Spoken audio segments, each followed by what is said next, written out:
యేసుక్రీస్తు నామములో మీ అందరికీ శుభములు.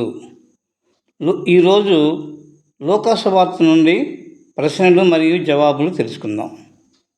1.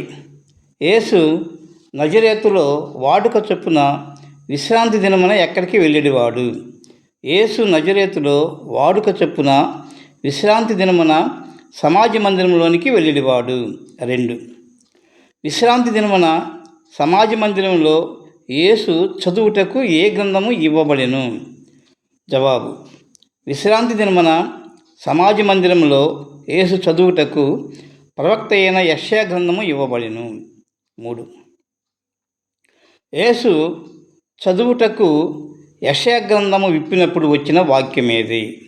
జవాబు: యేసు చదువుటకు యెషయా గ్రంథము విప్పగా, ప్రభు ఆత్మ నా మీద ఉన్నది, బీదలకు సువార్త ప్రకటించుటకై ఆయన నన్ను అభిషేకించెను, చెరలోనున్న వారికి విడుదలను, గుడ్డివారికి చూపును కలుగునని ప్రకటించుటకును, నలిగిన వారిని విడిపించుటకును, ప్రభువు హితవచనము ప్రకటించుటకును ఆయన నన్ను పంపియున్నాడు అని వ్రాయబడిన చోటు యేసుకు దొరికెను.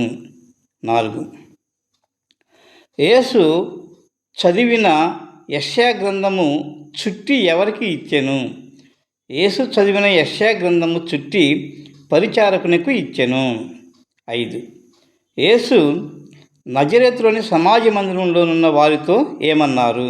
జవాబు: నజరేతులోని సమాజ మందిరంలో ఉన్న వారందరూ యేసుని తేరుచూడగా, యేసు, నేడు మీ వినికిడిలో ఈ లేఖనము నెరవేరినదని సమాజ మందిరంలోని వారితో అన్నారు. 6.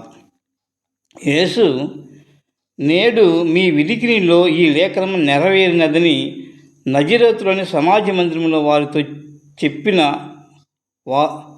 చెప్పినప్పుడు వారు ఏమని చేసిరి? జవాబు: